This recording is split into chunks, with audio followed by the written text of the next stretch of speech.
ان الحمد للہ نحمده ونستعینه ونستغفره ونعوذ باللہ من شرور انفسنا ومن سیئات اعمالنا من يهده الله فلا مضل له ومن يضلل فلا هادي له واشهد ان لا اله الا الله وحده لا شريك له واشهد ان محمدا عبده ورسوله اما بعد فان خير الحديث كتاب الله وخير الهدي هدي محمد صلى الله عليه وعلى آله وسلم وشر الأمور محدثاتها وكل محدثة بدعة وكل بدعة ضلالة وكل ضلالة في النار.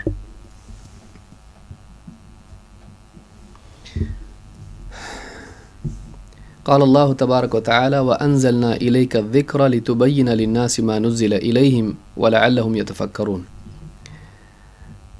قابل احترام فضیلت الشیخ مختار احمد مدنی حفظہ اللہ، دیگر اہل علم، میرے محترم دینی بھائیوں اور قابل احترام ماں اور بہنوں، حافظ ابن حجر رحمہ اللہ کی کتاب بلوغ المرام سے آخری حصہ کتاب الجامع میں سے ایک باب الترہیب من مساوئ الاخلاق، برے اخلاق سے تنبیہ، ڈراوا، اس کی وعید سے متعلق حدیثیں ہم پچھلے کچھ دروس سے دیکھ رہے ہیں۔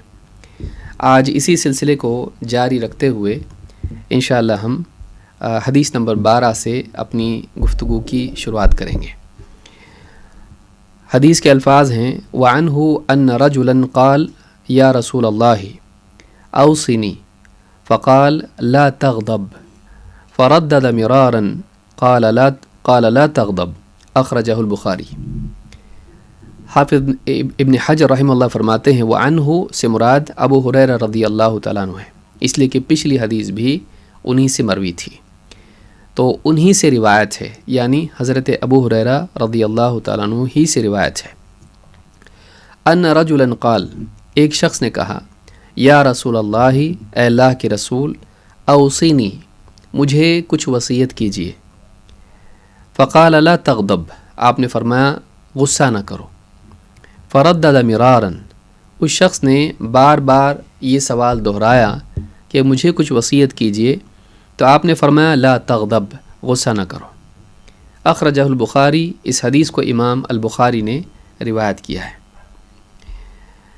اس حدیث میں ایک بہت اہم بات معلوم ہوتی ہے، اور اس سے پچھلے دروس میں بھی ہم خاص طور سے 40 وغیرہ میں بھی اس بات کو ہم دیکھ چکے ہیں کہ یہ حدیث ہمارے سامنے آ چکی ہے، جس میں آپ نے کئی مرتبہ سوال پوچھنے کے باوجود جواب میں یہی کہا وصیت کے طور پر کہ غصہ نہ کرو۔ اس سے بات معلوم ہوتی ہے کہ انسان کے لیے اخلاقی اصلاح کے لیے، اپنی آخرت کی حفاظت کے لیے، اور اسی طرح سے اپنے دنیاوی مسائل کے بگڑنے سے بچانے کے لیے ضروری ہے کہ وہ اپنے جذبات کو قابو میں رکھے، وہ اپنے غصے کو قابو میں رکھنے والا ہو، اس لیے کہ غصہ انسان کی عقل پر پردہ ڈال دیتا ہے، اور انسان کے قول و عمل میں وہ چیز آتی ہے جو اسی کے لیے مضر ہوتی ہے، اور بعض اوقات دوسروں کے لیے بھی نقصان دینے والی ہوتی ہے۔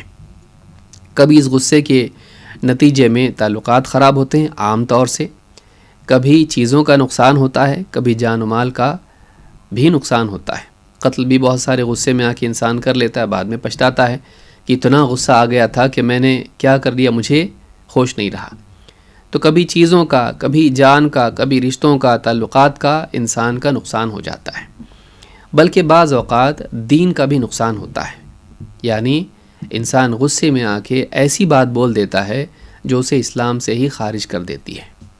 مثال کے طور پر کوئی ایسا انسان جو پسند نہیں ہے، اب وہ حق بات بول رہا ہے، اور ایسے انداز میں بول رہا ہے جو کڑوا ہے۔ حق بات تو ہے، آیت بھی پیش کی، حدیث بھی پیش کی، اور وہ آپ کے خلاف گئی۔ آدمی غصے میں اتنا زیادہ جذباتی ہو جاتا ہے کہ بعض اوقات اس انسان کی دشمنی اور اس انسان کی نفرت میں اس آیت کا یا اس حدیث کا بھی انکار کر دیتا ہے، صرف ضد کی وجہ سے، انا کی وجہ سے۔ لہٰذا غصہ انسان کے نہ صرف یعنی دنیاوی مسائل کے لیے ایک مصیبت ہے، بلکہ وہ آخرت کے معاملے میں بھی انسان کو ہلاکت کی طرف لے جاتا ہے۔ اسی لیے انسان کو چاہیے کہ وہ غصے کو قابو میں رکھے۔ دیکھیے فی نفسی ہی غصہ برا نہیں ہے، اگر غصہ برا ہوتا تو اللہ کی صفات میں سے نہیں ہوتا۔ اللہ تعالیٰ بھی غصہ ہوتا ہے، لیکن اللہ کا غصہ بندوں کی طرح نہیں ہے، اللہ تعالیٰ کی شان کے مطابق ہے۔ اللہ تعالیٰ غصے میں بھی ظلم نہیں کرتا ہے، بلکہ اللہ تعالیٰ غصے میں انہی لوگوں کو سزا دیتا ہے غصہ ہو کر جو واقعی سزا کے مستحق ہوں۔ تو اللہ نے جیسے قرآن میں فرمایا غیر المغضوب علیہم ولا الضالین، اے اللہ ان کا راستہ ہم کو نہ دکھا جن پر تیرا غضب ہوا، جن پر تو غصہ ہوا، اور ان کا بھی راستہ نہیں جو راستے ہی سے بھٹک گئے لا علمی کی وجہ سے۔ تو یہاں معلوم ہوا سورۃ الفاتحہ میں ہم دیکھ رہے ہیں کہ اللہ تعالیٰ بھی بعض بندوں پر غصہ ہوتا ہے، اور ماضی میں بھی ہوا، لہٰذا اللہ نے ان کو سزا دی۔ تو غصہ فی نفس ہی برا نہیں ہے اگر اس کی اپنی جگہ پر ہو اور وہ سلیقے سے اس کا اظہار ہو، یعنی غصہ صحیح بات پر ہونا چاہیے، اور غصہ آنے کے بعد انسان عدل اور انصاف کے راستے سے ہٹے نہیں، اور غصے کا اظہار آدمی کرے تو صحیح طریقے سے کرے۔ اگر اس چیز کا اہتمام انسان کرتا ہے تو ایسا انسان غصے کے باوجود گناہگار نہیں ہوگا۔ اس حدیث کے تعلق سے جو ہم نے ابھی دیکھی، جس کو امام البخاری نے روایت کیا ہے، اس کے ایک طریق میں جو امام احمد کا طریق ہے، مسند احمد میں روایت مزید تفصیل کے ساتھ موجود ہے، اس میں ایک زیادتی یہ ہے کہ جس شخص نے پوچھا تو اس نے کیا کہا، وہ صحابی تھے، کہا قال الرجل ففکرت حین قال النبی صلی اللہ علیہ وسلم ما قال فإذا الغضب یجمع الشر کلہ۔ کہتے ہیں کہ میں نے جب اللہ کے نبی صلی اللہ علیہ وسلم نے بار بار میرے سوال کا یہی جواب دیا، غصہ نہ کر، غصہ نہ کر، غصہ نہ کر، اور میں وصیت کا مطالبہ کرتا رہا، آپ یہی کہتے رہے غصہ مت کر، تو میں نے اس بات پر غور کیا کہ کیوں ایسا، تو میرے اوپر یہ بات آیا ہوئی، میرے اوپر یہ بات ظاہر ہوئی کہ فَإِذَا الْغَضَبُ يَجْمَعُ الشَّرَّ كُلَّهُ، کہ غصہ ایک ایسی چیز ہے، ایک ایسی برائی ہے جو سارے شر کو جمع کر لیتی ہے، یعنی غصہ ایسا ہے جو سارے شر کو جمع کر لیتا ہے۔ اور آپ دیکھیں گے کہ غصے کے نتیجے میں ہی دنیا میں بہت سارے نقصانات جنم لیتے ہیں، بہت ساری برائیاں جنم لیتی ہیں، خاص طور سے ظلم غصے کے نتیجے میں پیدا ہوتا ہے، اور ظلم ساری برائیوں کی جڑ ہے، ساری مصیبتوں کی جڑ ہے۔ لہٰذا یہ مسند احمد کی روایت ہے، اور صحیح ترغیب میں حدیث نمبر 2746 پر شیخ الالبانی نے اس کو صحیح کہا ہے۔ ہاں، غصہ ان لوگوں کے لیے برا نہیں ہے جو غصے کو پی جائیں، اس لیے کہ اصل مقصود غصے کے بعد غصے میں مغلوب ہو کر حدیں پار کر جانا ہے۔ اصل نقصان یہ ہے، جیسے ہم کسی سے کہیں کہ ایسی گاڑی میں مت بیٹھ جس کو بریک نہیں لگتا ہے، ظاہر بات ہے گاڑی بری نہیں فی نفس ہی، لیکن بریک نہ لگنا ایک بہت بڑی مصیبت ہے۔ اگر وہ بیٹھ گیا اس میں اور بریک نہیں لگا، ایکسیڈنٹ ہو جائے گا۔ اسی طرح سے غصے سے منع اس لیے کیا گیا کیونکہ غصے میں آ کے اکثر انسان کے جذبات کا بریک فیل ہو جاتا ہے، اور پھر اس کے بعد وہ کیا کرے گا اس کو ہوش نہیں رہتا ہے۔ لہٰذا آپ نے فرمایا غصہ نہ کر، یعنی غصے کے تقاضوں پر عمل مت کر، غصے سے مغلوب ہو کر غلط کام مت کر، کیونکہ اللہ تعالیٰ قرآن کریم میں کیا فرماتا ہے؟ اللہ نے فرمایا وَالْكَاظِمِينَ الْغَيْظَ وَالْعَافِينَ عَنِ النَّاسِ وَاللَّهُ يُحِبُّ الْمُحْسِنِينَ، سورہ آل عمران آیت نمبر 134۔ فرمایا وَالْكَاظِمِينَ الْغَيْظَ، غصہ پی جانے والے، وَالْعَافِينَ عَنِ النَّاسِ، اور لوگوں کے ساتھ معافی کا معاملہ کرنے والے، وَاللَّهُ يُحِبُّ الْمُحْسِنِينَ، اور اللہ تعالیٰ بھلائی کرنے والوں کو پسند کرتا ہے، ان سے محبت کرتا ہے۔ اس آیت میں اللہ تعالیٰ نے اپنے نیک بندوں کی صفات میں سے ایک صفت یہ بیان کی کہ انہیں غصہ آتا ہے، یہ نہیں کہ غصہ ہی نہیں آتا، غصہ آتا ہے لیکن وہ غصے کو پی جاتے ہیں، اور پھر اس کے بعد لوگوں کو معاف کر دیتے ہیں، جس کی وجہ سے کسی پر غصہ آیا تھا اس کو معاف کر دیتے ہیں۔ تو یہ کہ اپنی ذات کی حد تک غصہ پی جاتے ہیں، اس جذبے کو غصے کے قابو میں کر لیتے ہیں، ایک۔ نمبر 2، اس غصے کے تقاضے پر عمل نہیں کرتے ہیں، جس کی وجہ سے غصہ آیا تھا اس پر ظلم نہیں کرتے ہیں بلکہ معاف کر دیتے ہیں۔ تو اللہ تعالیٰ نے اس خیر پر ان کے بارے میں کہا واللہ یحب المحسنین، اللہ تعالیٰ بھلائی کرنے والوں سے محبت کرتا ہے۔ معلوم ہوا کہ انسان کا غصہ آنے کے باوجود لوگوں کو معاف کر دینا یہ احسان ہے، یہ خیر ہے، یہ خوبی ہے، یہ بھلائی ہے، اور ایسی بھلائی ہے کہ جس پر ایک انسان جس کے نتیجے میں اللہ کی محبت کا مستحق بن جاتا ہے۔ تو یہاں پر یہ غصہ آیا اس کو، لیکن غصہ پینے کے بعد میں وہ اللہ تعالیٰ کا محبوب بن گیا۔ تو یہاں یہ نہیں کہا کہ انہیں غصہ ہی نہیں آتا ہے، بلکہ غصہ آتا ہے لیکن پی جاتے ہیں۔ تو یہاں یہ بات معلوم ہونا چاہیے کہ اصل چیز یہ ہے کہ غصہ آدمی قابو میں کرے، غصے کے تقاضوں پر عمل نہ کرے۔ اسی طرح سے اللہ تعالیٰ فرماتا ہے وَإِذَا مَا غَضِبُوا هُمْ يَغْفِرُونَ، اللہ کے نیک بندے وہ ہیں کہ جب انہیں غصہ آتا ہے تو وہ مغفرت کر دیتے ہیں، یعنی ستر کر دیتے ہیں، چھوڑ دیتے ہیں اور لوگوں کو معاف کر دیتے ہیں۔ سورہ شورى آیت نمبر 37، اس میں بھی اللہ تعالیٰ نے بتایا کہ انہیں غصہ آتا ہے لیکن غصہ آنے کے باوجود وہ کیا کرتے ہیں؟ لوگوں کو معاف کر دیتے ہیں۔ ظاہر بات ہے کہ اگر غصہ ہی نہیں آئے گا تو معاف کیسے کرے گا؟ غصہ ہی نہیں آئے گا تو قابو کیسے کرے گا؟ ایک انسان کا کمال اس سے نہیں کہ اسے غصہ ہی نہیں آتا ہے، ایک انسان کا کمال یہ ہے کہ اسے غصہ آتا ہے لیکن وہ اپنے غصے پر قابو پاتا ہے۔ اس کو یاد رکھنا چاہیے۔ غصے کے باوجود، یعنی قدرت کے باوجود غصے کے نفاذ سے پرہیز کرنا، یعنی آدمی کو غصہ آئے لیکن اس کو نافذ نہ کرے، اس کی کیا فضیلت ہے، اس پر کیا انعام ہے اللہ کی طرف سے۔ اللہ کے نبی صلی اللہ علیہ وسلم فرماتے ہیں من کف غضبہ ستر اللہ عورتہ، جو آدمی اپنے غصے کو قابو میں رکھتا ہے، جو اپنا غصہ پی جاتا ہے یا غصے میں اپنے آپ کو روک لیتا ہے، ستر اللہ عورتہ، اللہ تعالیٰ اس کے عیب کی پردہ پوشی کرتا ہے۔ ہر انسان کے اندر بہت سارے جذبات ہوتے ہیں، اس کو بہت سارے یعنی باتیں وہ بول سکتا ہے، بہت سارے خیالات اس کے ذہن میں ہوتے ہیں، لیکن جب غصہ آتا ہے تو وہ سارے جو شر کے خیالات تھے جن کو اس نے وسوسوں کی صورت میں آنے کے باوجود دبا کے رکھا تھا، وہ سارے خیالات جو ہیں الفاظ میں باہر نکل آتے ہیں۔ تم سے برا کوئی انسان نہیں ہے، تم بدترین انسان ہو۔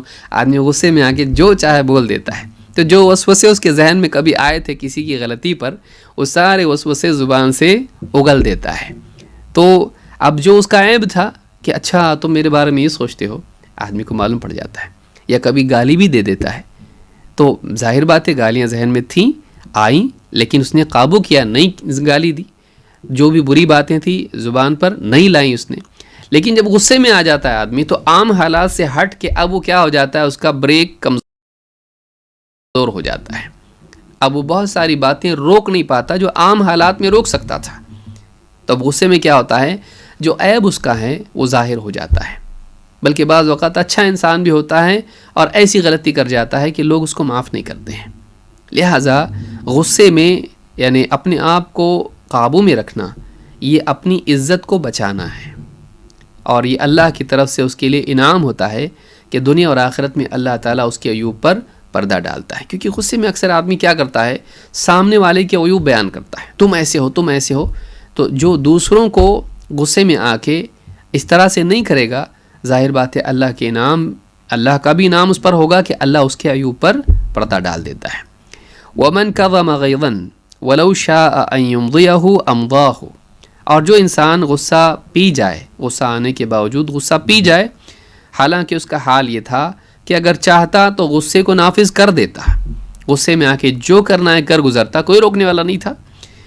تو اگر کوئی ایسا پی جاتا ہے ایسے وقت میں بھی قدرت کے باوجود غصہ پی جاتا ہے، تو کیا ہے، ملأ اللہ قلبہ رضا یوم القیامہ، قیامت کے دن اللہ تعالیٰ اس کے دل کو رضا سے بھر دے گا۔ انسان کا نعمتیں پانا اتنی بڑی چیز نہیں ہے جتنا ان نعمتوں پر راضی ہونا۔ انسان کے دکھ کی کہانی اصل میں دنیا میں، انسان کو ملتا بہت کچھ ہے، راضی نہیں ہوتا ہے۔ رضا نہ ہونا انسان کے لیے کہ سکون کی دشمن ہے۔ پانا یا نہیں پانا نہیں ہے۔ آپ دیکھیے مزدور تھوڑا سا پا لیا خوش ہو جاتا، بچے بھی خوش ہو جاتے ہیں، لیکن انسان بعض اوقات زیادہ ملتا لیکن راضی نہیں ہوتا۔ تو راضی نہ ہونا یہ دکھ کی چابی ہے، اور راضی ہو جانا یہ سکھ کی چابی ہے، اس کو یاد رکھنا چاہیے۔ تو کہا کہ ملأ اللہ قلبہ رضا یوم القیامہ، اللہ ایک اور اعلیٰ اس کو نعمت دے گا۔ جنت تو ملے گی، جنت کی نعمتیں ملیں گی، لیکن اللہ ایک اور نعمت اس کو دے گا، وہ راضی ہو جائے گا۔ رضی اللہ عنہم ورضوا عنہ، اللہ تعالیٰ اس کو راضی کر دے گا۔ تو اتنی بڑی نعمت کا ملنا، اور یہاں یہ نہیں کہا دل کے کونے میں ایک رضا تھوڑی سی مل جائے گی، نہیں، کیا کہا؟ ملأ اللہ قلبہ، اس کا دل اللہ تعالیٰ لبالب کر دے گا، اس کا دل بھر جائے گا۔ ملأ کا مطلب ہوتا ہے بھر دینا، تو ملأ اللہ قلبہ رضا یوم القیامہ، اللہ اس کے دل کو لبریز کر دے گا رضا سے، قیامت کے دن اتنا راضی ہو جائے گا۔ تو یہ جو نعمت ہے کس کو ملے گی؟ جو دنیا میں صبر کرنے پر راضی ہو جائے، جو دنیا میں محرومی پر راضی ہو جائے، جو دنیا میں یعنی اپنے آپ کو اللہ کی شریعت کے تابع کرنے پر راضی ہو جائے، حدود پھلانگنے سے رکنے پر راضی ہو جائے۔ تو غصے میں جو انسان غصہ پی جائے، اللہ کی شریعت پر راضی ہو کر، اللہ تعالیٰ قیامت کے دن اس کے دل کو رضا سے بھر دے گا۔ دنیا میں ناراض تھا لیکن اپنے آپ کو قابو میں رکھا، وہاں اللہ راضی کر دے گا اس کو۔ اس کو امام الطبرانی نے اور دیگر محدثین نے بھی اس کو روایت کیا ہے، صحیح الجامع الصغیر حدیث نمبر 176، حدیث حسن ہے۔ اسی طرح سے اصل طاقت کیا ہے؟ اپنے آپ کو، یہ ساری حدیثیں میں سمجھتا ہوں گزر چکی ہیں، لیکن چونکہ ایک مستقل درس ہے اور ایک حدیث ہے، اس کے ضمن میں جاننا بھی مناسب رہے گا۔ اللہ کے نبی صلی اللہ علیہ وسلم فرماتے ہیں لیس الشدید بالسرعہ انما الشدید الذی یملک نفسہ عند الغضب، کہ پہلوان وہ نہیں ہے، بہادر وہ نہیں ہے، پہلوان میں ماہر یعنی کشتی میں ماہر وہ نہیں ہے جو دوسرے کو پچھاڑ دے، بلکہ اصل بہادر اور اصل قوی انسان وہ ہے جو غصے کے وقت میں اپنے آپ پر قابو رکھے۔ امام البخاری و مسلم دونوں نے اس کو روایت کیا ہے، صحیح بخاری حدیث نمبر الادب میں انہوں نے روایت کیا ہے، حدیث نمبر 6114، اور صحیح مسلم میں بھی البر والصلہ میں یہ حدیث موجود ہے۔ اسی طرح سے یعنی اس حدیث سے معلوم ہوتا ہے کہ اصل طاقت اپنے کو قابو میں رکھنا ہے، ساری دنیا کو نہیں۔ باہر دوسروں کے اوپر طاقت سے لوگوں کو کنٹرول کرنا یہ زیادہ آسان ہے، لیکن اپنے آپ کو کنٹرول کرنا یہ زیادہ مشکل ہے۔ اور کون سے وقت میں؟ غصے کے وقت میں، کہ غصے کے وقت میں خود انسان اپنی نہیں مانتا، دوسروں کی کیا مانے گا، اپنے آپ کی نہیں مانتا۔ عقل بول رہی تھی مت کر، مت بول، ایسا مت کر، عقل بول رہی جو میں کر رہا ہوں وہی کروں گا، انسان نہیں سنتا۔ سمجھداری کی بات سمجھداری کا دروازہ بند کر دیتا ہے اور جذبات کا دروازہ کھول دیتا ہے۔ تو ایسے وقت میں کیا کرنا چاہیے؟ ایسے وقت میں چپ رہنا چاہیے۔ پہلا کام غصے کے وقت میں کیا ہے؟ وہ چیز جو سب سے زیادہ خطرہ پیدا کر سکتی ہے اس چیز کو روک لینا، اور وہ کیا ہے؟ زبان۔ کیونکہ غصے کے وقت میں سب سے زیادہ فاسٹ زبان ہو جاتی ہے اور سب سے زیادہ ڈیمیج بھی زبان کرتی ہے، نقصان زیادہ زبان سے ہوتا ہے، تعلقات زبان سے خراب ہوتے ہیں۔ اس لیے کہ بہت سے لوگ کمزور ہوتے ہیں، وہ کچھ کر نہیں پاتے ہیں، تو جو وہ ہاتھ سے نہیں کر پاتے ہیں وہ بات سے کرنے کی کوشش کرتے ہیں، جو ہاتھ سے نہیں کر پاتے ہیں وہ بات سے کرنے کی کوشش، اتنا زیادہ نقصان دل میں چبھونے والی بات کرتے ہیں، تو اس سے معاملہ بگڑ جاتا ہے، وقت غصہ ٹھنڈا ہو جاتا ہے لیکن بات ختم نہیں ہوتی ہے، دلوں میں باقی رہ جاتی ہے۔ اللہ کے نبی صلی اللہ علیہ وسلم فرماتے ہیں وَإِذَا غَضِبَ أَحَدُكُمْ فَلْيَسْكُتْ، تم میں سے جب کسی کو غصہ آئے اسے چاہیے کہ وہ چپ ہو جائے۔ تو معلوم ہوا کہ غصے کے وقت میں سب سے پہلا ضروری اور اچھا کام یہ ہے، عقل مندی کا کام یہ ہے کہ آدمی خاموش ہو جائے۔ ٹھیک ہے، جواب دوں گا غصہ ٹھنڈا ہونے کے بعد، کیونکہ غصے میں جواب دوں گا تو اس میں عقل مندی کم ہوگی، حکمت کم ہوگی اور اس کے اندر جذبات زیادہ ہوں گے۔ لیکن غصہ ٹھنڈا ہونے کے بعد جب بات کروں گا تو عدل و انصاف کی بات ہوگی، سمجھداری کی بات ہوگی، حل کی بات ہوگی۔ غصے میں حل کی بات نہیں ہوتی ہے، مسئلہ بگاڑنے کی بات ہوتی ہے۔ آپ دیکھیے جو آدمی غصے میں بول رہا ہے وہ مسئلہ حل کرتا ہے کہ بگاڑتا ہے؟ بگاڑتا ہے۔ تو آپ کو حل کرنا ہے یا بگاڑنا ہے؟ اگر آپ کو مسئلہ حل کرنا ہے تو آپ اس وقت کو جانے دیں اور پھر ٹھنڈا ذہن ہو، اس کے بعد آپ سوچ سمجھ کے بات کر سکتے ہیں۔ تو یہ نصیحت اللہ کے نبی صلی اللہ علیہ وسلم کی ہے، وَإِذَا غَضِبَ أَحَدُكُمْ فَلْيَسْكُتْ، جب تم میں سے کسی کو غصہ آئے چپ ہو جائے۔ کب تک؟ غصہ ٹھنڈا ہونے تک۔ امام احمد نے اس کو روایت کیا ہے، صحیح الجامع صغیر حدیث نمبر 693، اور حدیث صحیح ہے۔ غصے کا اور ایک علاج یہ ہے، یعنی ایک تو ہوا کہ غصے کو پہلے کرنا کیا، دوسرا ہے کہ اس کا علاج کیا ہے۔ کئی چیزیں حدیثوں میں آئی ہیں لیکن ہم یہاں دیکھیں گے، پہلی چیز اس میں یہ کہ تعوذ، اللہ کی پناہ مانگنا شیطان کے مقابلے میں، کیونکہ غصے میں شیطان ہم سے وہ کرواتا ہے جو عام حالات میں نہیں کروا سکتا ہے. غصے میں انسان بہت ولنریبل ہوتا ہے، بہت آسان ہوتا ہے اس کو کچھ بھی کروا دینا. تو شیطان ایسے وقت میں، اور شیطان کیا چاہتا ہے، ان الشیطان ینزغ بینہم، شیطان تم میں آپس میں دراڑ پیدا کرتا ہے، اور غصے کے وقت میں شیطان وہ کام کر لیتا ہے، کر گزرتا ہے. تو اس کو موقع نہیں دینا چاہیے. تو سب سے پہلے آدمی غصے میں کیا کرے، اللہ کی حفاظت میں آ جائے شیطان کے مقابلے میں، تاکہ اس کے تعلقات خراب نہ ہو، تاکہ اس سے کسی پر ظلم نہ ہو جائے، تاکہ وہ ایسا کوئی کام یا ایسا کوئی کلام نہ کرے جس سے اسلام ہی پر اس کی زد پڑتی ہو. سلیمان ابن سرد کہتے ہیں استب رجلان عند نبی صلی اللہ علیہ وسلم ونحن عنده جلوس، اللہ کے نبی صلی اللہ علیہ وسلم کے ہاں آپ کے سامنے دو لوگوں میں تو میں ہو گئی، جھگڑا ہو گیا، بات چیت بڑھ گئی. ونحن عنده جلوس، ہم بیٹھے ہوئے تھے آپ کے پاس.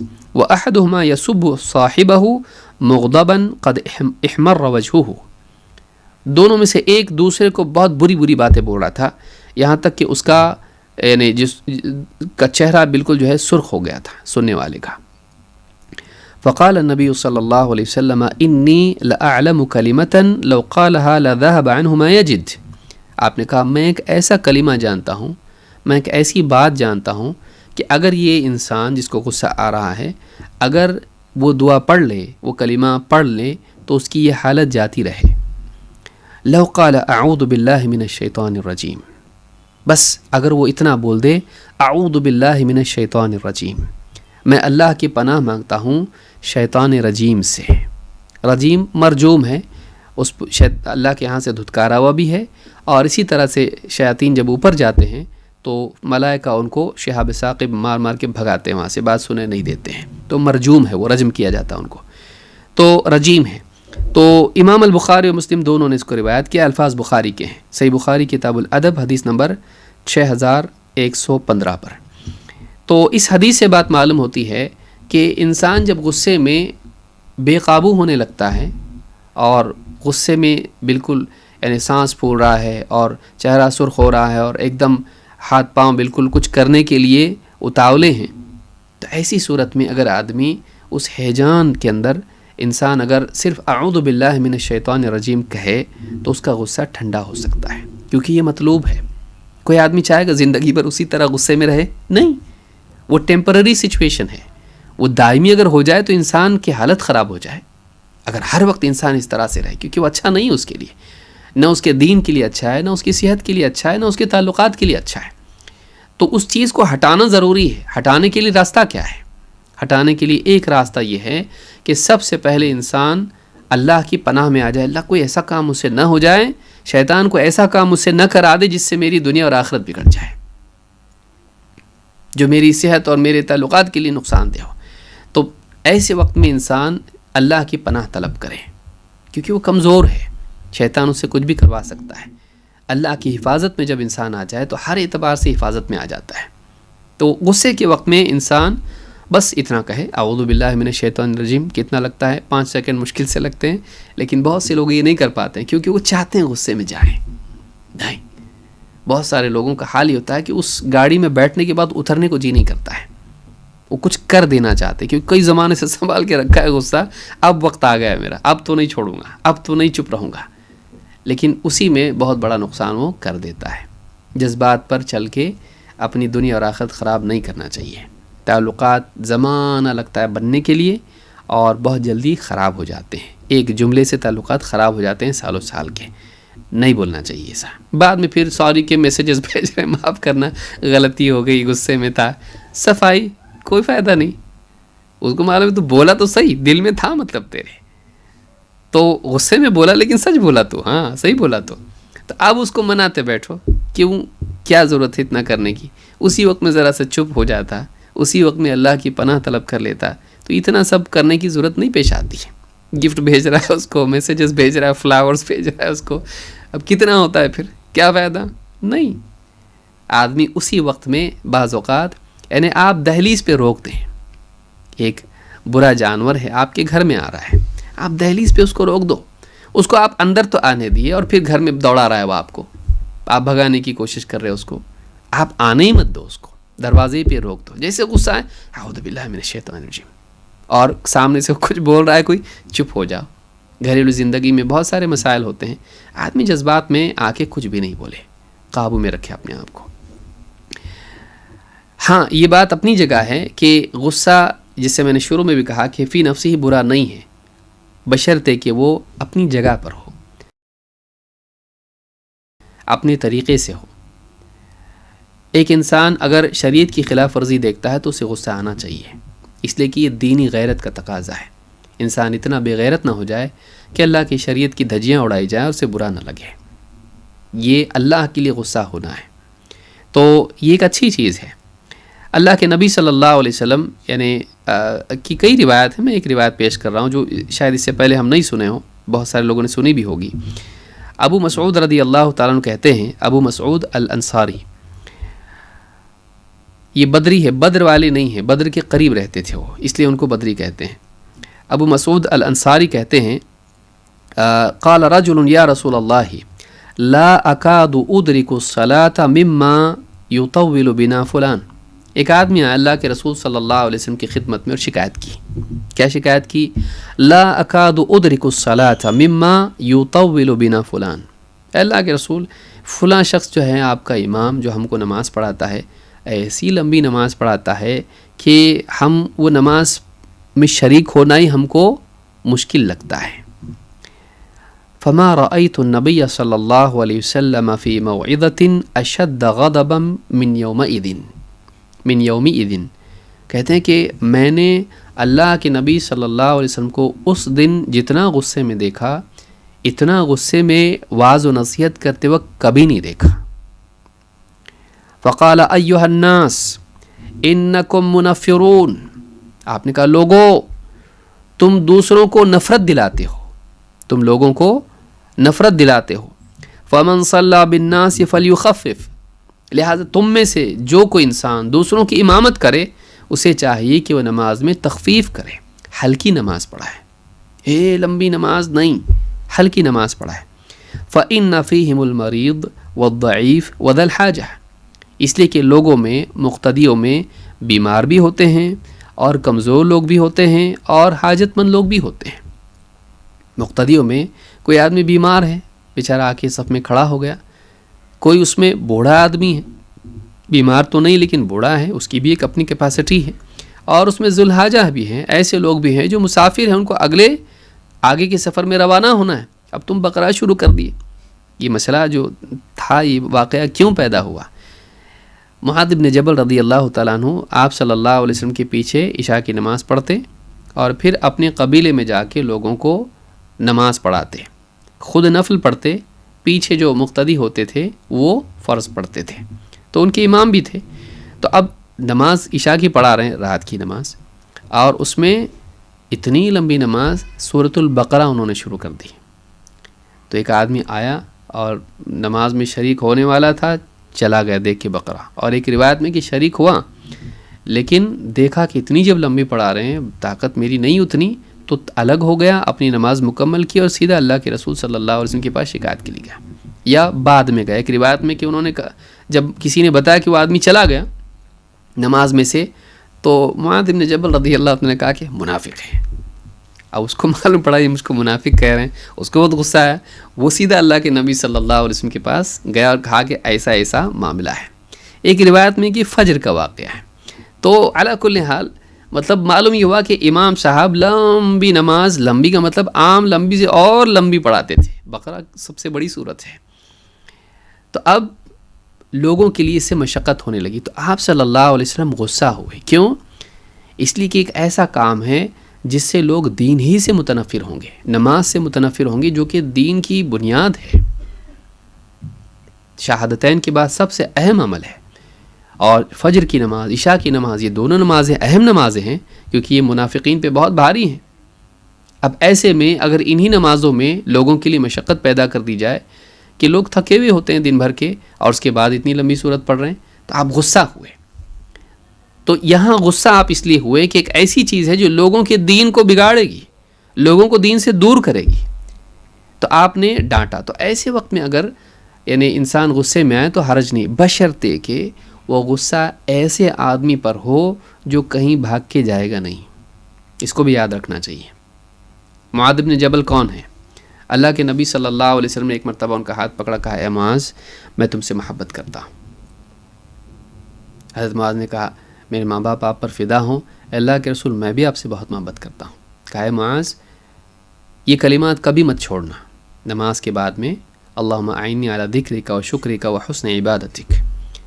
تو نماز کے بعد، اور ایک روایت میں ہے کہ یعنی نماز کے اخیر میں، نسائی کی روایت میں ہے دوبری کل صلاۃ سے سلام سے پہلے، تو یہ کبھی مت چھوڑنا۔ تو آپ دیکھیں یہ وہ صحابی ہے جن سے اللہ کے نبی صلی اللہ علیہ وسلم محبت کرتے ہیں، اور وہ بھی آپ سے محبت کرتے ہیں اور ایک دم قریبی ہیں۔ تو ایسا آدمی اگر کوئی ہے کہ ڈانٹے تو بھی نہیں جائے گا کہیں، تو ایسے آدمی کو ڈانٹا جا سکتا ہے۔ ہاں یہ کہ پہلی مرتبہ کوئی آیا آپ کے پاس اور آپ ڈانٹ دیے اس کو، بھاگ گیا تو آئے ہی نہیں کبھی، یہ بھی دیکھنا چاہیے کہ ایسے انسانوں کے ساتھ اتنی سختی کی جا سکتی ہے، ڈانٹا جا سکتا ہے کہ جو کہیں جانے والے نہیں ہیں۔ یہ بھی یاد رکھنا چاہیے کہ جن کا تعلق ہے اور سمجھ جائیں گے وہ، ٹھیک ہے آج کے بعد ہم نہیں کریں گے، یا آج غصہ آیا ہے، ہمیشہ ایسے نہیں ہوتے ہیں، ان کو معلوم ہے آپ کا مزاج، یہ بھی دیکھنا چاہیے۔ یہ نہیں کہ آدمی ہر ایک پہ غصہ نکالنے لگے۔ تو اس حدیث کو امام البخاری نے کتاب العلم میں روایت کیا ہے، حدیث نمبر 90، اور امام مسلم نے کتاب الصلاح میں 466 پر روایت کیا ہے۔ تو کل ملا کے بات یہ کہ غصہ فی نفسی بری چیز نہیں ہے، لیکن غصے میں آ کے انسان اکثر غلطی کرتا ہے۔ لہٰذا اللہ کے نبی صلی اللہ علیہ وسلم نے جب بار بار ان صاحب نے وصیت کی آپ سے کا مطالبہ کیا، تو آپ نے بار بار یہی وصیت کی کہ غصہ مت کرو، یعنی ایسی چیزوں سے بچو جن سے تم کو غصہ آئے، اور غصہ آئیں تو ایسی چیزوں سے بچو جن سے تمہارا دین و دنیا کا نقصان ہو، شریعت کی خلاف ورزی ہو، تو اس سے بچو، غصہ اتارنے سے بچو۔ تو یہ جو چیز ہے اس حدیث میں ہم کو ملتی ہے، اور غصہ اس اعتبار سے برا ہے، فی نفس ہی برا نہیں، لیکن اس اعتبار سے برا ہے۔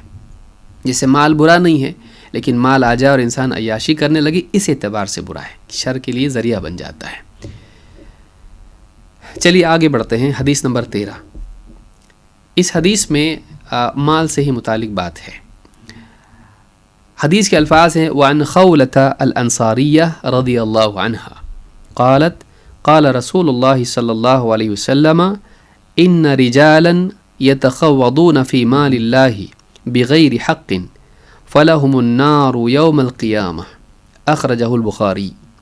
ابن حجر کہتے ہیں رحمہ اللہ کہ خولہ الانصاریہ رضی اللہ تعالیٰ عنہ سے روایت ہے، فرماتی ہیں اللہ کے رسول صلی اللہ علیہ وسلم نے ارشاد فرمایا کہ بعض لوگ ایسے ہیں، بعض اشخاص ایسے ہیں یتخوضون فی مال اللہ بغیر حق، جو اللہ کے مال میں ناحق تصرف کرتے ہیں، اللہ کے مال میں ناحق اپنی طرف سے کچھ دخل اندازی کرتے ہیں، فلہم النار یوم القیامہ، ان کے لیے قیامت کے دن جہنم کی آگ کی وعید ہے۔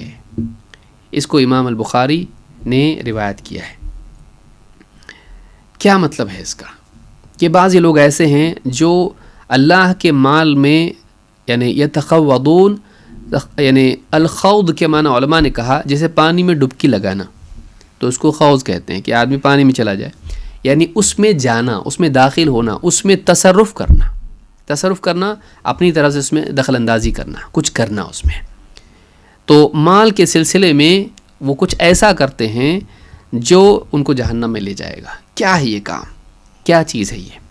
شیخ محمد بن صالح بن عثیمین رحمہ اللہ کہتے ہیں والتخوض فی المال نوعان، مال میں تصرف کرنا، خوض کرنا دو طرح سے ہوتا ہے، سابق و لاحق، مال آنے سے پہلے اور مال آنے کے بعد، یعنی مال کے اندر غلطی دو طرح سے انسان کر سکتا ہے جس سے جہنم میں چلا جائے۔ ایک مال کے آنے سے پہلے غلطی، دوسرے مال کے آنے کے بعد غلطی۔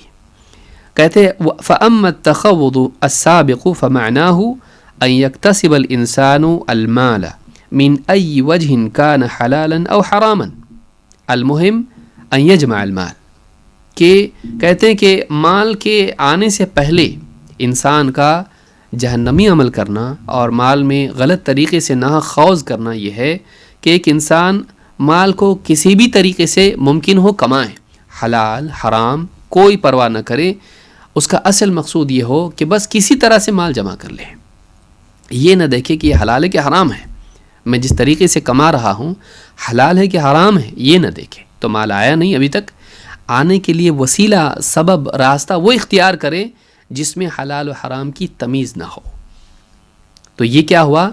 اللہ کے مال میں ایسا تصرف۔ ایک کہتے ہیں نقول، آگے بڑھ کے کہتے ہیں نقول انہو تخوض سابق علی کسب المال، کہتے ہیں کہ مال آنے سے پہلے خوض ہے مال میں، مال کے آنے سے پہلے مال کی کمائی میں۔ کہتے ہیں والتخوض اللاحق ہوا الذی یکون بعد کسب المال لا یحسن التصرف فیہ، کہتے ہیں کہ دوسرا تخوض کیا ہے؟ مال آنے کے بعد ناحق مال کا تصرف کرنا، مال میں انوالو ہونا ناحق طریقے سے۔ کیسے؟ کہ ایک انسان کمائے ہوا مال اس کو صحیح ڈھنگ سے خرچ نہ کرے، یتخوض فیہ یمینا و شمالا بالملاہی والملذات وغیرہا من الاشیاء التي لا تنفع بل ہی اضاعۃ المال، کہتے ہیں کہ مال آنے کے بعد میں دائیں بائیں اول فول طریقے سے وہ یعنی کھیل کود میں، تماشوں میں اور لذتوں میں ہی خرچ کرتا چلا جائے، اور ان چیزوں میں خرچ کرے جن کا کوئی فائدہ نہ ہو بلکہ مال کو ضائع کر رہا ہو، ناحق استعمال کرے، اس کا ناحق خرچ کرے، غلط راہوں میں خرچ کرے۔ تو مال میں انوالو ہونا غلط طریقے سے کیا ہے؟ کہ مال کمانے میں غلط طریقے سے انوالو ہونا اور مال خرچ کرنے میں غلط طریقے سے انوالو ہونا، یہ دونوں چیزیں ایسی ہیں جو انسان کو جہنمی بناتی ہیں۔ شیخ ابن عثیمین نے یہ بات فتح ذی الجلال والاکرام میں کہی ہے، جلد 6 صفحہ نمبر 373۔ اسی طرح سے کہتے ہیں یہاں لفظ ایک یعنی حدیث میں آیا کہ اللہ کے مال میں خوض کرنا، تو اللہ کے مال میں سے مراد کون سا مال ہوا؟ کہتے ہیں قولہ فی مال اللہ ای الاموال الشرعیہ، کہتے ہیں کہ اس مال اللہ کا مال جو کہا جا رہا ہے اس سے مراد کیا ہے؟ شرعی اموال جو ہوتے ہیں، جیسے وقف کا مال ہے یا زکوٰۃ وغیرہ کا مال جمع ہوا ہے جو غربا اور فقراء کے لیے جمع ہوا ہے، یا کسی طرح سے یعنی کسی بھی اعتبار سے وہ امت کے لیے، دین کے کاموں کے لیے، یا کسی اعتبار سے مال غنیمت ہو یا جس طرح کے مال ہوں جو کسی کا ذاتی مال نہیں ہوتا ہے، اب اس کی تقسیم ہونی ہے، اس کو صحیح جگہ پر پہنچانا ہے، کسی کو امین بنا دیا جائے کسی مال پر، ٹرسٹ پر، اب اس کے پاس مال ہے لیکن وہ اس کا نہیں ہے، اس کی امانت میں وہ مال ہے، تو کہتے ہیں کہ اس طرح کا مال ہو جو امت کا مال ہے، مثلا الاموال الشرعیہ، ويحتمل انه عام كما في قوله تعالى وآتوهم من مال الله الذي آتاكم، کہتے ہیں کہ یہ بھی احتمال ہے، یہ بھی پاسبل ہے کہ اس سے مراد سارے مال ہوں، یعنی وہ مال نہیں جو مطلب صرف کمیونٹی کا مال ہو، لوگوں کا مال ہو یا لوگوں کے لیے مال ہو، صرف وہ مال نہیں بلکہ وہ مال بھی جو انسان کا اپنا مال ہے، بلکہ سارا مال اللہ ہی کا تو ہوتا ہے، کوئی چیز ایسی نہیں کہ یہ اللہ کا مال ہے یہ انسان کا مال ہے، ایسا تو نہیں ہے، سارا ہی مال، ساری چیزیں، ساری کائنات اللہ کی ہے، زمین و آسمان سب اللہ کے ہیں۔ تو جو بھی مال ہے، قرآن میں جسے اللہ نے فرمایا کہ وَآتُوهُم مِّن مَّالِ اللَّهِ الَّذِي آتَاكُمْ، اللہ کا جو مال ہے اللہ تعالیٰ نے تم کو دیا ہے، تم اس میں سے انہیں بھی دو۔ تو یہاں پر اللہ تعالیٰ نے جو تم کو مال دیا ہے اس کے بارے میں کیا کہا؟ وہ اللہ کا مال ہے، وہ اللہ کا مال ہے۔ کہتے ہیں وَهَذَا لَيْسَ الْمُرَادُ بِهِ الْأَمْوَالُ الشَّرْعِيَّةُ، کہتے ہیں اس سے مراد شرعی اموال نہیں ہے، وقف کا مال نہیں کہ تم اس میں سے دو، وہ تمہارے مال کے بارے میں بات ہو رہی ہے۔ تو تمہارے پاس جو مال ہے وہ بھی اللہ کا ہے، اور جو امانتیں ٹرسٹ وغیرہ میں ہوتی ہیں، جو لوگوں کے یعنی اجتماعی اموال ہوتے ہیں، وہ بھی اللہ کا مال ہے، سارا مال اللہ کا ہے، دونوں میں تم ناحق تصرف نہیں کر سکتے، نہ قوم کے مال میں نہ تمہارے اپنے مال میں، کیونکہ وہ اللہ کی طرف سے تم کو دی ہوئی امانت ہے۔ وعلى هذا فيكون قوله في مال الله يشمل جميع الاموال الشرعیة والمکتسبہ، کہتے ہیں اس اعتبار سے دیکھا جائے تو اللہ کا مال جو حدیث میں کہا گیا کہ اللہ کے مال میں ناحق تصرف کرے، تو کہتے ہیں کہ اللہ کے مال سے مراد وہ سارے اموال اس میں آ جاتے ہیں، چاہے وہ شرعی اموال ہوں، قوم کے مال مثال کے طور پر، یا اسی طرح سے تمہارے اپنے کمائے ہوئے مال، تمہارا اپنا کمایا ہوا مال بھی تمہارا ہر اعتبار سے نہیں ہے، وہ اللہ کا مال ہے جو اللہ نے تم کو دیا ہے۔ تو اللہ کا مال کہنے سے مراد یہاں پر یہ بات ہے۔ اسی مسئلے کو مزید واضح کرتے ہوئے شیخ ابن عثیمین کہتے ہیں کہ فَإِذَا قَالَ قَائِلٌ أَلَيْسَتِ الْأَمْوَالُ لَنَا، کیا یہ جو ہمارے ہاتھ میں مال ہیں، سوال ہی پیدا ہوتا ہے کہ جب اس کو اللہ کا مال کہا گیا تو کیا ہم اس کو کہہ سکتے ہیں کہ ہمارا مال ہے یا نہیں؟ کہ بھائی میرا مال ہے، میری پراپرٹی ہے، ہم بول سکتے کہ نہیں بول سکتے اس کو، یا مانے کہ نہ مانے یہ ہمارا ہے؟ کہتے فَالْجَوَابُ بَلَى أَضَافَهَا اللَّهُ عَزَّ وَجَلَّ إِلَيْنَا، کہتے بے شک اس میں کوئی حرج نہیں کہ آدمی کہے میرا مال، اللہ تعالیٰ نے خود اس مال کی نسبت ہماری طرف کی ہے۔ اللہ نے فرمایا وَلَا تُؤْتُوا السُّفَهَاءَ أَمْوَالَكُمُ الَّتِي جَعَلَ اللَّهُ لَكُمْ قِيَامًا، تم نادان ناسمجھ بچوں کو جو ابھی بالغ نہیں ہوئے ہیں ان کے ہاتھ میں مال مت دو، ان کو مال کے یعنی مال ان کی تحویل میں مت دے دو۔ التی، کون سا مال؟ کہا اموالکم، تمہارے مال، اموالکم التی جعل اللہ لکم قیاما، جسے اللہ تعالیٰ نے تمہارے لیے قیام بنایا ہے۔ قیام بنایا نے سٹیبلٹی کا ذریعہ بنایا ہے، دنیا میں قوت بنائی جس کے ذریعے سے معیشت کا نظام چلتا ہے۔ تمہارے لیے ایک پاور ہے، وہ تمہارے لیے ایک ایسی چیز ہے جو تمہارے لیے مضبوطی کا ذریعہ ہے۔ تو تمہارے مال تم ان کے ہاتھ میں مت دو، کیونکہ وہ اڑا دیں گے، مال خراب کر دیں گے، غلط چیزوں میں خرچ کر دیں گے۔ بچے کو دے دیا آپ نے اتنے 1000 روپے، اب جا کے پوری دکان میں سے وہ گڑیا خرید کے لا گئی پورے مال کی، یا فلاں بچہ ہے اس نے ساری موٹر کاریں خرید کے لے کے آیا، تو اس کو نہیں معلوم کیسے خرچ کرنا ہے۔ ان کے ہاتھ میں مال مت دے دو، چاہے ان کا مال ہو، تمہارا مال ان کے ہاتھ میں بھی مت دو۔ کیوں؟ کیونکہ وہ غلط طریقے سے استعمال کریں گے۔ لیکن یہاں کیا ہے؟ اموالکم، اللہ نے کہا تمہارے مال، تو معلوم ہے کہ تمہارا بھی مال ہوتا ہے، یہ نہیں کہ صرف اللہ کا ہی ہم کہیں اور اپنا نہیں بول سکتے، بول سکتے ہیں، وہ ہمارا ہے۔ وَلَا تَأْكُلُوا أَمْوَالَكُمْ بَيْنَكُمْ بِالْبَاطِلِ، دوسری جگہ اللہ نے کہا تم اپنے مال آپس میں باطل طریقے سے نہ کھا جاؤ، تو کہا اموالکم، تمہارے مال، تو اللہ نے مال کی نسبت تمہاری طرف بھی کی ہے، یہ نہیں کہ وہ اللہ کا مال ہے تمہارا نہیں، ایسا نہیں کہا، بلکہ اس کی نسبت تمہاری طرف بھی کی ہے، وہ تمہارا مال ہے، تم بول سکتے ہو۔ لیکن اضافتها الینا اضافت تصرف لا اضافت خلق و ایجاد، بہت اہم بات یہاں کی شیخ ابن عثیمین نے، کہتے ہیں لیکن تمہاری طرف جو مال کی نسبت ہے، تمہارا مال تم نے اس کو پیدا نہیں کیا ہے، یہ نسبت اس اعتبار سے نہیں کہ تم اس کے خالق ہو اس مال کے، جیسے بکریاں ریوڑ کسی کا ہے، اس کا مال ہے وہ، کیا ان بکریوں کو اس نے پیدا کیا ہے؟ نہیں، ان کا خالق اللہ ہے۔ سونا چاندی کس نے پیدا کیا؟ اللہ تعالیٰ نے پیدا کیا ہے، تو یہ چیزیں ان کا خالق اللہ ہے، تو اس اعتبار سے وہ تمہارا نہیں ہے، وہ اللہ کا ہے۔ لیکن اللہ تعالیٰ نے تمہارے تصرف میں اس کو دیا ہے کہ تم اس کو جیسے چاہے استعمال کرو، کھانے میں استعمال کرو، کپڑے میں، تمہاری مرضی، تو اللہ نے اس کو تمہاری تحویل میں دیا ہے، اس اعتبار سے تمہارا ہے، لیکن وہ ٹوٹلی تمہارا نہیں ہے، پوری طرح سے وہ تمہارا نہیں ہے، بس تمہارے پاس دیا ہے کہ لو اس کو خرچ کرو۔ یعنی الذی اوجدها وخلقها هو اللہ عز وجل ثم ان تصرفنا فیہ مقید بما اذن اللہ فیہ فلیس لنا ان نعمل کما شئنا، کہتے ہیں یہ ہے تو اللہ ہی کا، لیکن اللہ تعالیٰ نے تمہاری تحویل میں اس کو دیا ہے کہ تم اللہ کی اجازت سے ویسے اس کو خرچ کرو جیسے اللہ تعالیٰ نے تم کو سکھایا ہے، بتایا ہے، نہ کہ جیسے تم جیسا چاہو، یعنی ہم جیسا چاہیں ویسا خرچ نہ کریں، بلکہ اللہ کی شریعت کے مطابق خرچ کریں۔ تو یہ مال کے بارے میں ہمارا ایٹیٹیوڈ کیا ہونا چاہیے؟ حدیث میں آیا ہے کہ جو آدمی اللہ کے مال میں ناحق تصرف کرے جہنم میں جائے گا، تو اس مال کے بارے میں یہ بتایا گیا کہ اللہ کا مال ہے، لہٰذا ہم کو سوچ یہ دی جا رہی ہے اور ہمارا ایٹیٹیوڈ یہ ہونا چاہیے کہ یہ مال اصل میں اللہ کا ہے، اللہ نے کچھ وقت کے لیے ہمارے ہاتھ میں دیا ہے، ہمارے امتحان کے لیے، لہٰذا ہم کو اس کو لینا بھی حلال طریقے سے چاہیے اور اس کو خرچ بھی حلال طریقے سے کرنا چاہیے، اس کو لینے میں بھی شریعت کا لحاظ کرنا چاہیے اور خرچ کرنے میں اللہ کی مرضیات کا لحاظ کرنا چاہیے۔ اگر اس طرح سے انسان کا ذہن ہو تو یہ مال اس کے لیے نجات کا ذریعہ بنے گا، ورنہ یہ ہلاکت کا ذریعہ بنے گا۔ تو اللہ کا مال یہاں اس اعتبار سے ہمارے لیے یاد دہانی ہے، یہ تیری تخلیق نہیں ہے جیسا چاہے خرچ کریں، گناہوں میں، عیاشی میں نہیں، یہ اللہ کا دیا ہوا مال ہے، یہ اللہ کا ہے، تھوڑے وقت کے لیے اللہ نے تجھ کو دیا ہے تیرے امتحان کے لیے، صحیح استعمال کر اس کو، صحیح طریقے سے لے اور صحیح طریقے سے خرچ کر۔ اللہ کے نبی صلی اللہ علیہ وسلم فرماتے ہیں ان اللہ عز وجل قال انا انزلنا المال لاقام الصلاۃ وایتاء الزکاۃ۔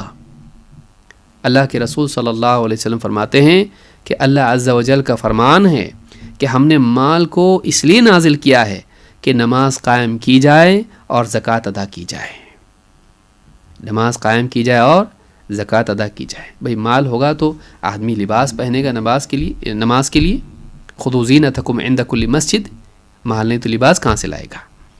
مال ہے تو سواریوں سے آدمی پہنچ رہا ہے مسجدوں تک، مال ہے تو انسان مسجدیں تعمیر کر رہا ہے۔ یہ سارے جو وسائل اللہ نے پیدا کی ہیں، مال انسان کو دیا ہے، تو اس کا مقصود کیا ہے کہ بندہ اللہ کے حقوق ادا کرے، بندوں کے حقوق ادا کرے، اللہ کی عبادات کا اہتمام کریں اور بندوں کے حقوق کی ادائیگی کا اہتمام کریں۔ تو یہ حدیث میں آیا ہے کہ اللہ نے مال کیوں نازل کیا؟ تاکہ نماز قائم کی جائے اور زکوٰۃ ادا کی جائے۔ امام احمد اور طبرانی نے اس کو روایت کیا ہے، سیل جامع صغیر حدیث نمبر 1781۔ اسی طرح سے اللہ کے نبی صلی اللہ علیہ وسلم فرماتے ہیں وَإِنَّ هَذَا الْمَالَ حُلْوَةٌ، یہ مال بڑا میٹھا میٹھا ہے، بڑا لذیذ ہے۔ بعض روایت میں خضرۃ کا بھی لفظ آیا ہے کہ مال یعنی بڑا ہی رنگین ہے یا ہرا ہے، تو آدمی مال دیکھ کے ہی خوش ہوتا ہے، لے کے تو ہوتا ہی ہوتا ہے لیکن دیکھ کے بھی اس کو خوشی ہوتی ہے۔ وَإِنَّ هَذَا الْمَالَ حُلْوَةٌ من أخذه بحقه ووضعه في حقه فنعم المعونته۔ آپ نے کہا لہٰذا جو شخص مال کو حق طریقے سے حاصل کرے اور حق کاموں میں خرچ کرے، اس کو حق کاموں میں رکھے ڈالیں، تو فنعم المعونته، تو یہ مال کتنا ہی مددگار ہے اس کے لیے۔ یعنی اگر آدمی حق طریقے سے کمائے، حق طریقے میں خرچ کرے، تو یہ مال اس کے لیے دنیا اور آخرت کے لیے کتنی مددگار چیز ہے جو اس کو جنتی بنا سکتی ہے، جس کے ذریعے سے دنیا میں کتنے سارے خیر کے کام ہو سکتے ہیں۔ تو مال کے ذریعے سے انسان بہت ساری خیر حاصل کر سکتا ہے، شرط یہ ہے کہ انسان اس کو حق طریقے سے حاصل کرے اور حق میں خرچ کرے۔ امام البخاری نے کتاب الرقاق میں اس کو روایت کیا ہے، اور اسی طرح سے امام مسلم نے بھی، بخاری حدیث نمبر 6427۔ اللہ تعالیٰ قرآن کریم میں فرماتا یا ایھا الذین آمنوا لا تأکلوا اموالکم بینکم بالباطل الا ان تکون تجارۃ عن تراض منکم، سورہ نساء آیت نمبر 29۔ یہ حاصل کرنے کے اعتبار سے ہے، اللہ نے وہ راستہ بتا دی کہ آدمی کیسے گڑبڑ کرے گا، کیسے جہنمی بنے گا۔ وہ کون سا طریقہ ہے؟ اللہ نے کہا اے ایمان والو لا تأکلوا اموالکم بینکم بالباطل، باطل طریقے سے آپس میں ایک دوسرے کا مال نہ کھا جاؤ۔ باطل طریقے سے کا مطلب وہ طریقہ جو شریعت کے خلاف ہے، اسلامی احکام کے خلاف ہے۔ اللہ تعالیٰ نے جس کو حرام کیا اس کو بھی حلال کر لیں، جیسے سود ہے مثال کے طور پر، خیانت ہے، یا جبراً کسی کا مال لے لینا، چھین لینا، جائیداد ہڑپ جانا، یہ ساری چیزیں ہیں۔ لا تأکلوا اموالکم بینکم بالباطل، آپس میں ایک دوسرے کا مال باطل طریقے سے نہ کھاؤ، الا ان تکون تجارۃ عن تراض منکم، ہاں مگر یہ کہ وہ آپس کی باہمی رضامندی سے تجارت کے راستے سے ہو۔ بزنس کرو، چھینو مت، ڈاکو مت بنو لوگوں کا مال لے کر، بلکہ بزنس کر کے اور آپس کی رضامندی سے تم ایک دوسرے کو مال دو لو۔ اب اس میں دیکھیے ایک تو تجارت ہے، آپس کی رضامندی ہے، لیکن آپس کی رضامندی بھی شریعت کے تابع ہونی چاہیے، اس لیے پہلے بتا دیا باطل طریقے سے نہیں، لیکن اگر آپس میں رضامندی ہے اور سود والی ہے تب بھی جائز نہیں ہے۔ کوئی آدمی ہے نا کہے وہ بھی راضی میں بھی راضی، چلتا نا، نہیں، تو راضی ہے اچھی بات ہے، وہ بھی راضی ہے اچھی بات ہے، اللہ راضی ہے کیا یہ بھی تو دیکھ۔ تیری اور اس کی رضامندی سے اوپر ایک اور رضامندی ہے، اللہ بھی تو راضی ہونا چاہیے۔ تو بعض اوقات آدمی بس اتنا دیکھتا ہے، اس کو کوئی پرابلم نہیں ہے، وہ مجھ کو دے رہا ہے میں لے رہا ہوں، تو کسی پر ظلم تو نہیں ہے۔ ہاں لیکن اللہ کی شریعت توڑ کے تو اپنے اوپر ظلم کر رہا ہے اور اس کو بھی اپنے اوپر کروا رہا ہے، کیونکہ ہر گناہ اپنی ذات پر ظلم ہوتا ہے۔ ربنا ظلمنا انفسنا، ہر اللہ کی نافرمانی اپنے خلاف ظلم ہوتی ہے، تو مت کر، یہ ظلم ہے۔ تو کہا کہ الا ان تکون تجارۃ عن تراض منکم، آپس کی تجارت جو باہمی رضامندی سے ہو، اس کے ذریعے سے تم مال کما سکتے ہو، بشرطے کہ وہ اللہ کا حلال کیا ہوا بزنس ہو اور حلال طریقے سے لین دین ہو۔ سورہ نساء آیت نمبر 29۔ اسی طرح سے اللہ کے نبی صلی اللہ علیہ وسلم فرماتے ہیں ان اللہ کرہ لکم ثلاثا، اللہ تعالیٰ نے 3 چیزیں تمہارے بارے میں ناپسند کی ہیں، تمہارے سلسلے میں 3 چیزوں کو اللہ تعالیٰ نے ناپسند کیا ہے۔ وہ کیا ہیں؟ قیل وقال واضاعۃ المال وکثرۃ السؤال۔ اس میں دونوں جمع کر دیا، کہا کہ اللہ تعالیٰ نے 3 چیزوں کو، اللہ کو 3 چیزیں پسند نہیں کہ تم ان چیزوں کا ارتکاب کرو۔ کیا ہے وہ؟ نمبر 1 قیل وقال، یہاں وہاں کی یعنی بے بنیاد باتوں کو سننا کہنا، قیل وقال، تو اس طرح کی باتیں جن کا کوئی قائل نہ ہو اور یوں ہی باتیں نقل کر دی جائیں، کوئی استناد اس کا نہ ہو، کوئی بنیاد اس کی نہ ہو۔ بس بعض لوگ تو یہ بھی کہتے ہیں اس طرح کی باتیں کرنا جبکہ کوئی پکی بات نہیں ہے، خاص طور سے جب وہ کسی کی عزت خراب کرنے کے لیے ہو۔ بعض لوگ تو کہتے ہیں کہ یعنی فلاں لوگ تو شراب بھی پیتے ہیں، حکام شراب پیتے ہیں، یہ کرتے ہیں وہ آپ کے پاس کوئی دلیل ہے؟ نہیں۔ قیل وقال، لوگوں کی عزتیں خراب کرنے والی باتیں یا دین کے بارے میں باتیں۔ بعض لوگوں نے یہ بھی کہا ہے کہ ہاں ایسا بھی مطلب ہے حدیث کا۔ کون ہے وہ بعض؟ اگر واقعی کسی معتبر ذریعے سے معلوم ہو رہا ہے کہ بعض وہ ہیں جو چھان پھٹک کے لیتا ہے، تب تو لیا جا سکتا ہے اس کو، لیکن کوئی ایسا آدمی جو اعتماد کے لائق نہیں وہ کہے بعض لوگوں نے یوں بھی کہا ہے، تو آپ وہ معنی اس کے نہیں لے سکتے ہیں۔ قرآن و سنت کی تشریح میں قابل اعتماد ذریعے سے ہی آپ لے سکتے ہیں۔ تو کہ قیل وقال و اضاعۃ المال، مال کو ضائع کر دینا۔ مال کو ضائع کرنا یہ ہے کہ انسان حرام میں اس کو استعمال کرے یا ایسی چیزوں میں استعمال کرے جن کی منفعت نہ ہو، ایسی چیز میں ڈال دیا کہ جس کا کوئی فائدہ نہیں کسی کو، بس بنا دیا اس کو۔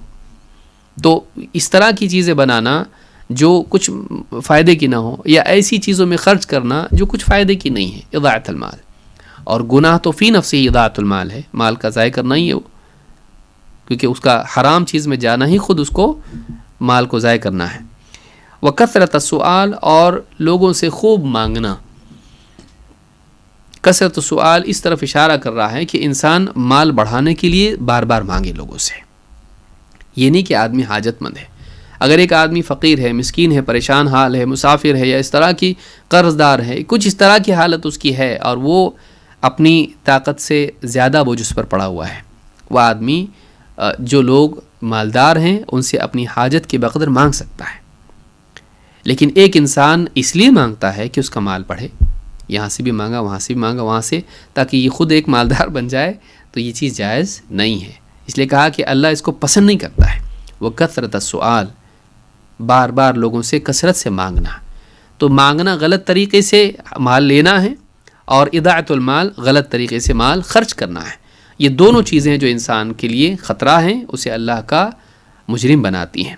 اس حدیث کو امام البخاری نے کتاب الزکاہ میں حدیث نمبر 1477 پر، اور امام مسلم نے کتاب الاقضیہ میں حدیث نمبر 593 پر ذکر کیا ہے۔ اللہ تعالیٰ قرآن کریم میں فرماتا ہے نیک بندوں کی صفات میں سے کہ والذین اذا انفقوا لم یسرفوا ولم یقتروا وکان بین ذلک قواما۔ اللہ کے نیک بندے وہ ہیں جو ان کا حال یہ ہے کہ جب وہ خرچ کرتے ہیں تو اسراف نہیں کرتے ہیں اور بخل بھی نہیں کرتے ہیں، بلکہ ان کا معاملہ ان دونوں کے درمیان اعتدال والا ہوتا ہے۔ سورہ الفرقان آیت نمبر 67۔ کتنی پیاری آیت ہے، اب دیکھیے اللہ نے کیا فرمایا، اور اس میں بلاغت کتنی ہے کہ والذین اذا انفقوا لم یسرفوا ولم یقتروا وکان بین ذلک قواما، کہ اللہ کے نیک بندے وہ ہیں کہ جب وہ خرچ کرتے ہیں تو لم یسرفوا، اسراف نہیں کرتے ہیں، یعنی حرام کاموں میں خرچ نہیں کرتے ہیں، یا ایک کا حق مار کے دوسرے کو زیادہ دے دیں، ایسا بھی نہیں کرتے ہیں۔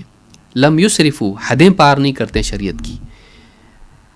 ولم یقتروا، اور اس میں کنجوسی بھی نہیں کرتے ہیں، یعنی جس کو جتنا دینا چاہیے تھا اس سے کم دے دیا، جس کا جتنا حق تھا اس سے کم دیا، جہاں جتنا دینا چاہیے تھا اس سے کم دیا۔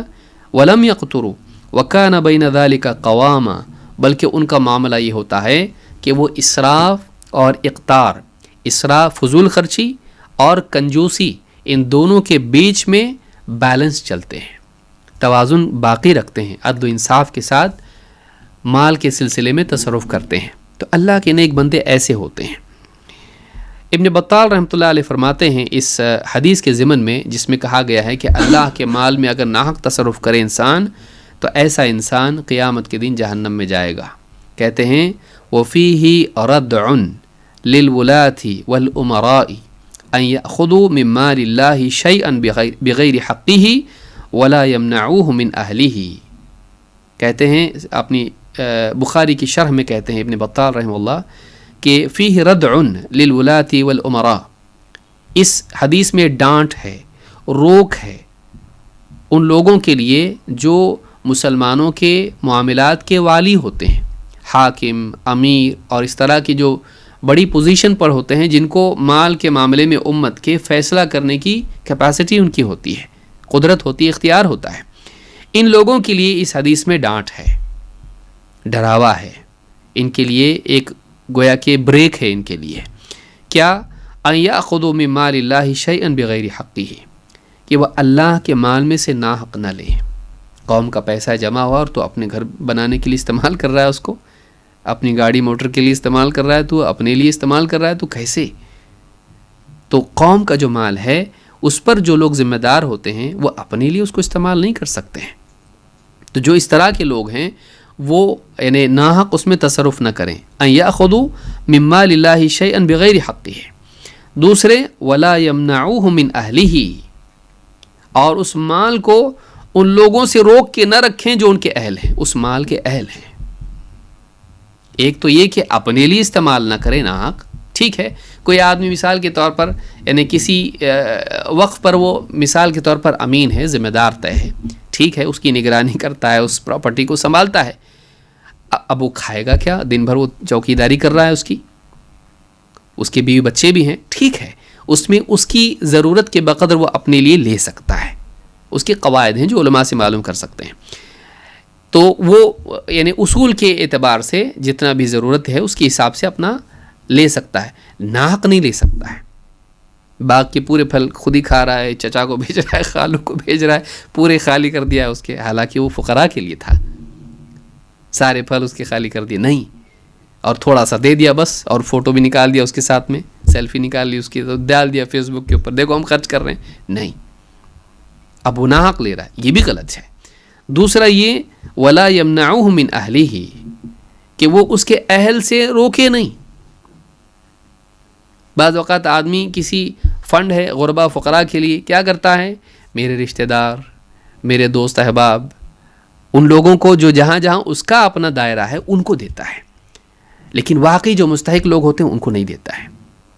وہ کیا کرتا ہے؟ یہ سود کی شکل ہے کہ ایک انسان اللہ کے مال میں سے غربا فقراء کی بجائے دوسروں کو دے، ٹھیک ہے، وہ بھی ضرورت مند ہو سکتے ہیں، لیکن اپنے لوگوں کو دے رہا ہے اس اعتبار سے جو زیادہ مستحق نہیں ہے، اس سے زیادہ مستحق دوسرے ہیں، ان کو دے رہا ہے تاکہ اس کے تعلقات صحیح ہویں، اس کے تعلقات صحیح ہوں، اپنا اس سے کام ہے اس کو مدد کرو، کل کو اپنے کام آئے گا۔ فلاں آدمی ہے وہ گھر بنانے والا ہے، فلاں آدمی ہے یہ والا ہے، فلاں یہ والا ہے، اب ان کی مدد کر رہا ہے غربا فقراء کی، تاکہ اس کو کوئی کام پڑے تو ان سے کام نکال سکیں۔ کیا ہے یہ کیا ہے؟ یہ اپنی منفعت کے لیے دین کا استعمال کرنا ہے، نہیں کر سکتا ایسا۔ واقعی مستحق لائن لگا کے کھڑے ہوئے ان کو نہیں دے رہا ہے اور پیچھے کے دروازے سے اپنے لوگوں کو دے رہا ہے، کیسے صحیح ہو سکتا ہے؟ اس کے لیے عدل ضروری ہے، انصاف ضروری ہے، ٹھیک ہے۔ اگر واقعی اس کے رشتہ دار بھی ضرورت مند ہے، اصول کی بنیاد پر ان کو دے سکتا ہے، محض اپنے فائدے کے لیے نہیں، کسی سے بھی نہیں روکے۔ بھائی یہاں پہ کیا کہہ رہے ہیں؟ وَلَا يَمْنَعُهُ مِنْ أَهْلِهِ، اس کے جو اہل ہیں اس مدد کے، اس مال کے، جو لائق لوگ ہیں، حقدار لوگ ہیں، ان سے روکے بھی نہیں اس کو۔ تو اپنے لیے بھی غلط ناحق استعمال نہ کریں اور ان کے لیے بھی یعنی روک کے نہ رکھے، یہ دونوں چیزیں کرنی چاہیے اس کو، یعنی ان دونوں چیزوں سے بچنا چاہیے۔ تو میں سمجھتا ہوں آج کے لیے اتنا کافی ہے، اور مال کے تعلق سے یہ حدیث بہت ہی سخت ہے کہ انسان نہ ناحق مال حاصل کرے اور نہ ناحق خرچ کرے، اگر دونوں میں سے کچھ بھی کرتا ہے ایسے انسان کے لیے جہنم کی وعید ہے۔ اللہ ہم سب کی حفاظت فرمائے اور قرآن و سنت کے مطابق جینے کی توفیق عطا فرمائے۔ اقول ھذا واستغفر اللہ لی ولکم۔